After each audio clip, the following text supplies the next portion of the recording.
Seorang ayah berinisial RIS sedang viral lantaran terekam kamera lakukan tindak kekerasan fisik terhadap kedua anaknya.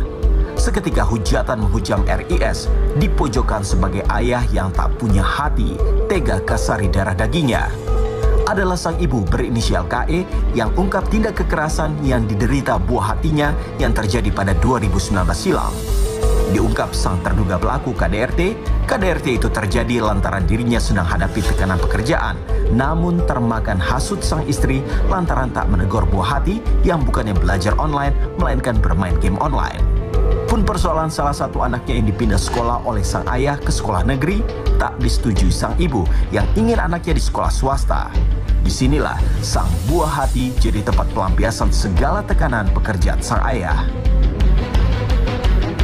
Meminta maaf terlebih dahulu kepada yang pasti yang pertama kepada mantan istri saya, Ibu Kayla Evelyn Yasir.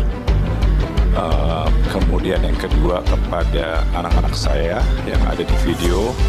Saya dengan setulus hati saya meminta maaf karena apapun alasannya tidak dibenarkan saya untuk melakukan pemukulan kepada siapapun di dalam keluarga. Saya itu istilahnya lagi di ujung tanduk ya, karena saya ditekan, terjadi kerugian besar.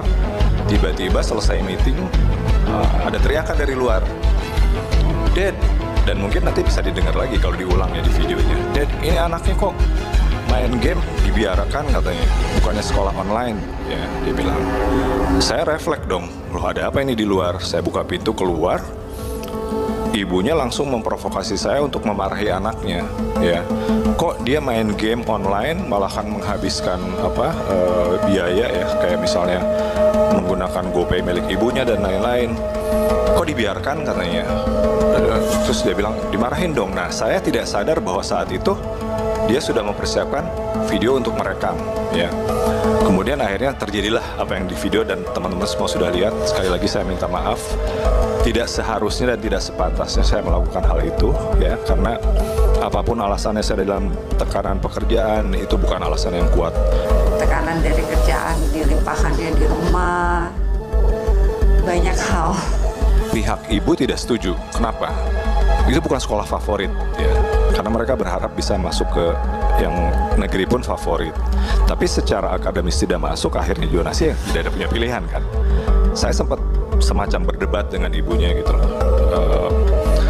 Kenapa? Karena ibunya ingin mengembalikan dia ke Al-Azhar. Sementara masuk ke sekolah swasta itu kan butuh biaya yang tinggi ya. Dan akhirnya saya yang harus berusaha memutar otak untuk gimana caranya memenuhi itu semua. Nah, akhirnya sering terjadi perdebatan karena saya tidak setuju dia balik ke sekolah swasta. Saya menunjukkan diri saya ke anak-anak bahwa saya, waktu saya sekolah di Bandung, saya sekolah negeri dari SMP, SMA, sampai kuliah di negeri juga di Universitas Padjadjaran. Itu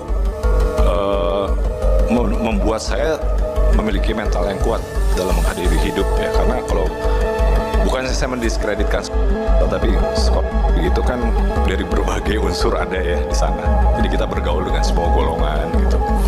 Nah, akhirnya saya tidak punya pilihan selain mengikuti keinginan ibunya. Pada satu saat orang tua punya tuntutan atau tekanan secara finansial atau emosional, seharusnya kedua belah pihak ini bisa menyelesaikan sendiri tanpa menggunakan anak ini sebagai media, entah sebagai pemukulan, akhirnya jadi sebagai apa namanya ya Mbak ya, tadi pelampiasan, atau juga sebagai tadi yang kita harus publish terus di media. Please stop eksploitasi anak, stop, kasihan anak ini. Kekerasan pada buah hati pada 2019 yang sekarang viral diposting sang istri pasca bercerai. Kini sang ibu tinggal bersama buah hati, sementara sang ayah sudah angkat kaki. Akibat KDRT itu, mental buah hati terguncang. Banyak perubahan ya, terutama sering bengong sendiri gitu kan, nangis gitu. Aduh, oke gitu kan. Gitu. Nah, dia berusaha kuat, dewasa karena keadaan. Saya sepenuhnya bertanggung jawab atas kejadian yang terjadi ini ya. Tidak bisa dibenarkan bahwa apapun dasarnya, saya lagi emosi, lagi tekanan pekerjaan, saya tidak diperbolehkan memukul anak-anak saya. Pokoknya apa yang dia dapatkan dari dedinya tuh perlakuan kasar gitu kan. Itu coba dia terapkan. Dia lakukan itu. Baik dari ucap, karena kami kan selalu dengan bahasa-bahasa binatang itu kan. Jadi sangat prihatin terutama tentang kejadian terakhir ini ya yang mengenai KDRT terhadap anak. Nah, di situ saya melihat sekali bagaimana orang tua dari anak tadi melakukan pemukulan terhadap anak sedemikian rupanya di awal seperti itu. Akan tetapi saya tadi di sini sebagai tadi ketua perlindungan, saya tadi sudah sampaikan di depan, itu berusaha untuk kita bisa melihat suatu permasalahan itu dari dua sisi. Artinya tidak hanya langsung ngejudge. Tak hanya ungkap kekerasan ayah pada buah hati, KAI pun bongkar aib rumah tangga lain. Tanpa tedeng aling-aling, video KDRT sang suami pada dirinya 10 tahun silam diunggah, serta pengakuan kekerasan lain yang sudah terjadi seminggu pasca menikah pada 2008 silam yang terjadi lantaran sang suami tak jujur, sudah 3 kali menikah, serta jalin cinta terlarang dengan sejumlah perempuan termasuk babysitter.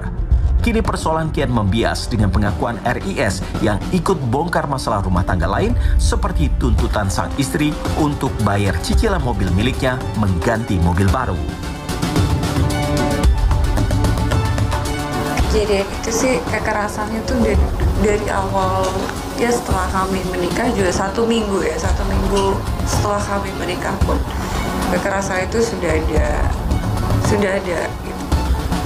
Namun ya saya kan 2028 ya, 2028 itu kekerasan 2028 itu sudah terjadi ya 1 minggu setelah kami menikah, karena banyak hal yang saya ketahuin setelah menikah itu gitu. Jadi ketahuan banyak bohong ya, itulah yang saya dapatkan kekerasan.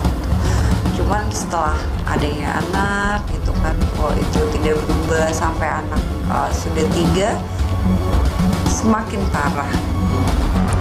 Sebetulnya gini ya, kalau dibilang KDRT saya tidak bisa mengasumsikan sendiri, karena KDRT itu kan harus ada dinilai ya segala macam oleh ahlinya lah atau apa. Karena gini, kalau yang namanya ribut itu saya akuin ya, memang dari awal pernikahan sudah langsung terjadi. Kenapa? Mungkin saya harus jelaskannya gini.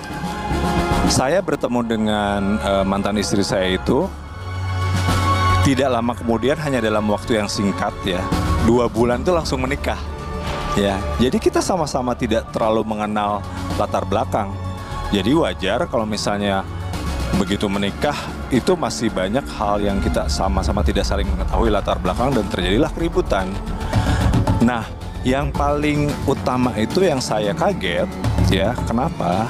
Jadi pada saat sebelum menikah tuh saya sudah bilang pekerjaan saya apa ya. Saya nggak nyebutin lah, saya saat itu masih bekerja di bank dengan gaji saya segini sebulan, dan saya jelaskan mobil yang saya pakai itu saya masih harus bayar cicilan walaupun dibayarkan kantor ya. Apartemen yang saya tinggali itu juga masih harus dibayar cicilannya. Dia bilang, oh oke, saya ngerti ya. Akan tetapi seperti yang mungkin sempat dibilang, katanya baru seminggu udah ribut ya, udah berantem. Karena tiba-tiba baru nikah sebulan, tiba-tiba dia bilang ke saya, tolong dibayarin dong cicilan mobil saya. Nah, saya kaget kan. Oh, saya pikir dia sudah punya apartemen dan punya mobil itu tidak harus bayar, ya kan? Kalau memang harus bayar, harusnya dari awal sebelum menikah sudah dibicarakan dong. Saya baru tahu bahwa dia tuh gagal menikah sampai tiga perempuan ya. Waktu itu saya cari tahu gitu kan, saya minta tolong ke orang untuk cari tahu latar belakangnya tuh dulu seperti apa, masa lalunya seperti apa.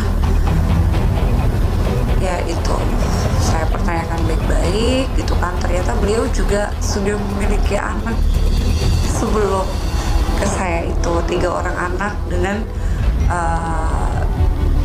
3 perempuan yang berbeda. Waktu itu dia sempat waktu saya berpisah dengan dia drop anak yang 2 Ya, anak yang 2 itu di drop di kantor saya yang lama. Sebentar saya udah pindah kantor ya. Terus saya dihubungi oleh pihak kantor lama, loh, ini kenapa anak-anak kamu diantar ke kantor, kemudian ditinggal? Karena waktu itu mantan istri saya ini sedang ada aktivitas usaha di kota lain, ya. Jadi dia menitipkan anak yang 2. Sementara anak yang 2 ini masih sekolah SD ya. Saya harus bekerja. Logikanya gini aja. Gimana caranya saya menjaga anak 2 sementara saya harus bekerja? Ya kan? Nggak mungkin saya bawa dua-duanya ke kantor kan. Terpaksa mau nggak mau saya harus menyewa babysitter kan untuk mereka. Nah, nggak usah ditanya kenapa. Namanya mantan istri saya tuh mungkin dengan kejadian selama ini sikap posesif itu karena dia punya rasa cemburu yang tinggi ya. Terlepas dia bisa memberikan bukti apa, saya hanya mengklaim bahwa tujuan saya merekrut babysitter itu untuk menjaga anak-anak yang 2 ya. Kalau misalnya mau menyajikan bukti, silahkan. Saya mengajukan cerai dari 2019, lalu akta cerai saya dapatkan di tanggal 3 Januari 2020. Namun ya memang setelah perceraian pun, karena kan saya tidak kuat ada yang affair dengan Denny itu kan, gitu. Saya sangat tidak kuat gitu. Memang kami masih tinggal satu atap. Saya pribadi dan teman-teman yang lain dan beberapa netizen yang lain juga agak jadi bagaimana ya melihatnya ya. Sepertinya out of focus. Out of focus artinya harusnya kan fokusnya ke KDRT-nya nih ya. Ke KDRT aja gitu loh. Jadi tidak usah yang hal-hal lain dipublish lagi. Nanti akan berakibat atau berdampak adalah para netizen akan menilai sendiri. Ini kok nggak ada habisnya ya urusan rumah tangga kok dipublish. Itu kurang pas ya etikanya, mohon maaf, kurang pas etikanya. Meski mengaku salah dan minta maaf sudah kasar ibu hati, RIS kembali bongkar bahwa dirinya juga jadi korban KDRT dari KE, sang mantan istri. Ia pun sampai tunjukkan bukti hasil visum. Tak mau kalah, KE, mantan istri terus menguak perlakuan kasar serta tabiat RIS yang gemar main serong dengan perempuan lain.